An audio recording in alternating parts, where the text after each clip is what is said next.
Hello everybody, today I have another puzzle demonstration, and this time it is on the 3x7x9. This is made from a MFJS Meilong 9x9, as well as 3D printed plastic extensions, and this is a post-processed puzzle. So, this I will get into more in the video. There is none of that scratchy sound. And since this puzzle is extended more than its counterpart, the 5x7x9, it is a little bit bigger. And I'll get into that a little bit later. But first, let me show off the sticker shades.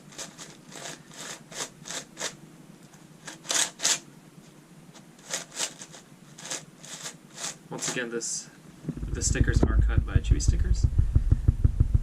And these shades look great.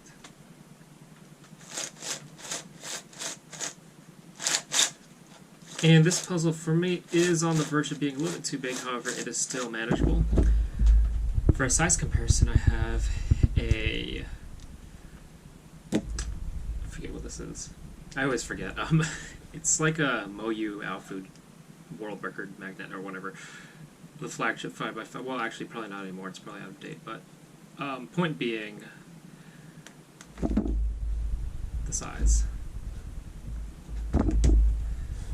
So it is a big puzzle, but it is not unmanageably large because, thankfully, the MFJS line of puzzles is quite small. Here's a Moyu RS3. I think the old one. I think they came out with a new one recently. Large, but not unmanageable. That's my take on that.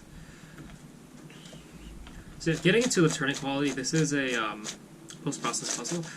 So what I've done is I've sanded off the individual 3D printed extensions, and just to demonstrate how much this has been extended, this actually turns, in my opinion, better than some other puzzles. It seems like the extensions add a little bit of stability, but just to show how much the pieces in this puzzle stick out.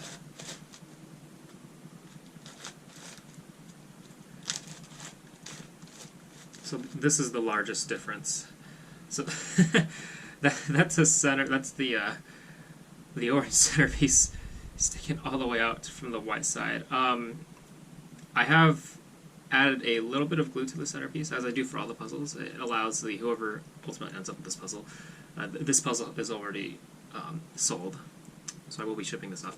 But they can remove these centerpieces with a little bit of effort if they want to retension the puzzle. But I don't glue them fully, just in case that whoever ends up with this, for whatever reason, needs to disassemble it, or they don't like the tensions.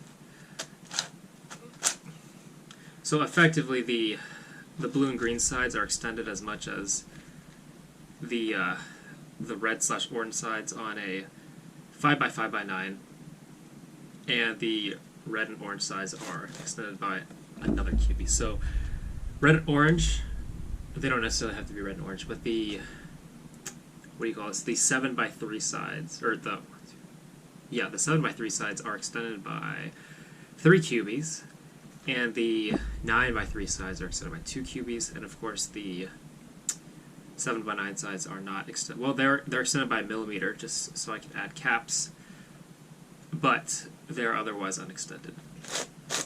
So getting more into that turning quality, corner cutting remains just as good as normal.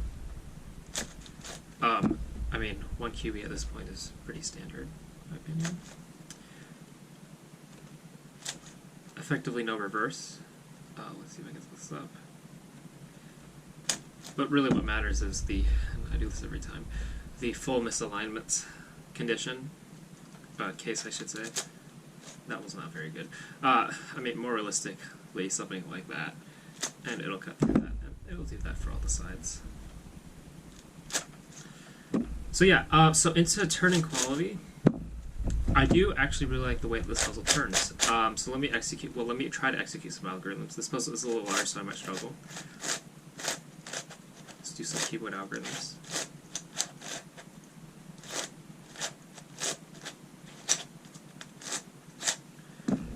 So there's the that setup. I don't even know what it's called, but that setup. I mean, it's kind of a T-perm, but it just flows pretty well, despite it being too large for me to use. Or handle, I should say. Anyways, so there's the algorithm, and then let's try the adjacent center swapping algorithm. Let's see how that works. See if I remember it. I did. So swap the red and blue edge centers, I guess they're actually called.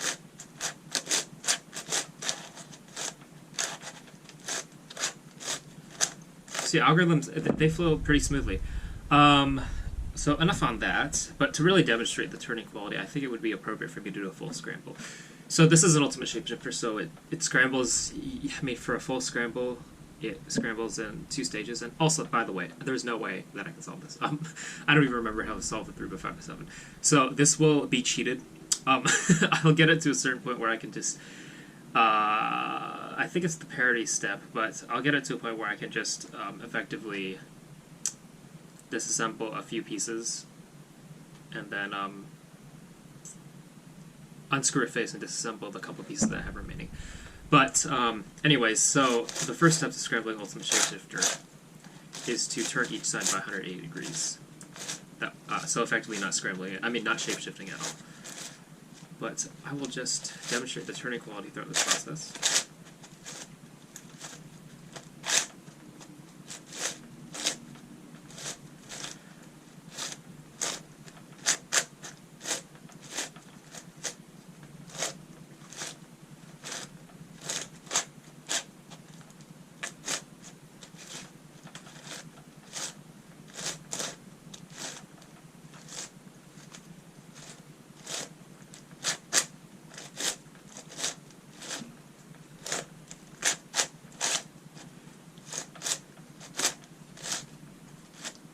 As you can hear, it's quite smooth, and when I say smooth, I'm talking about the sound itself, although it does turn very smoothly as well. The Meilong 9x9 has its problems, but the fact that it's the smallest available 9x9 that turns very smoothly makes it a very good candidate for modding. So that's the Ultimate Shapeshifter Scramble. That's stage 1, and let me grab a picture of this, because I don't want to have to scramble this again, and I need a picture for my shop page.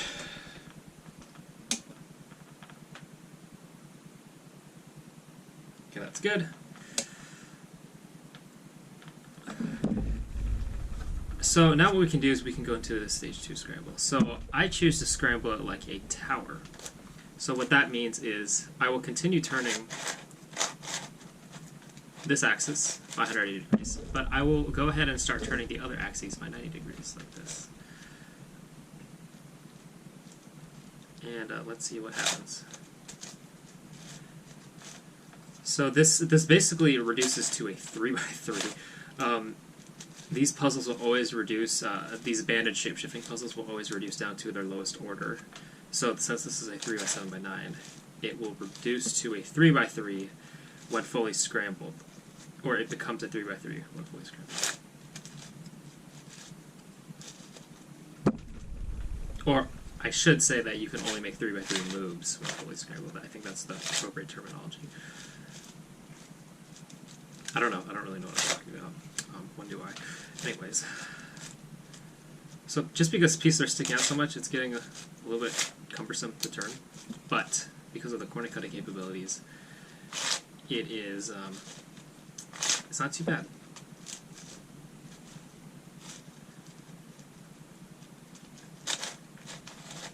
And I found that scrambling it like a tower, so I solve it, well, I don't solve it, but I don't solve it fully, but when I attempt to solve it, I solve it like floppy.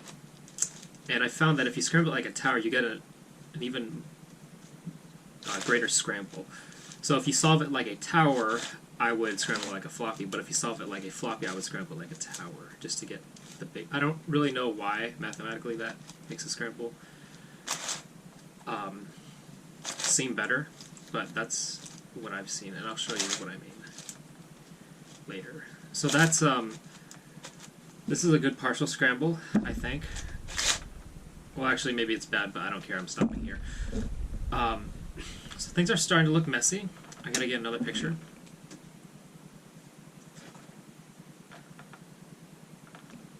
Just get right there. Okay, good. And now what we can do is we can unrestricted scramble this fully. So we're going to, and by we are I mean I am going to freely turn every layer by 90 degrees. And what does this become? Well, it's become 3 by 3. Basically. Red center's popped off. I forgot that I didn't glue that. So I left the red center unglued because I knew I would have to take this puzzle apart to solve it. So that's my key to solving the rest of the puzzle.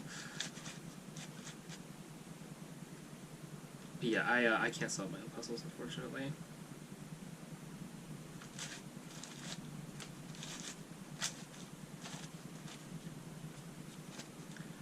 And it appears that I have quite the sufficient scramble.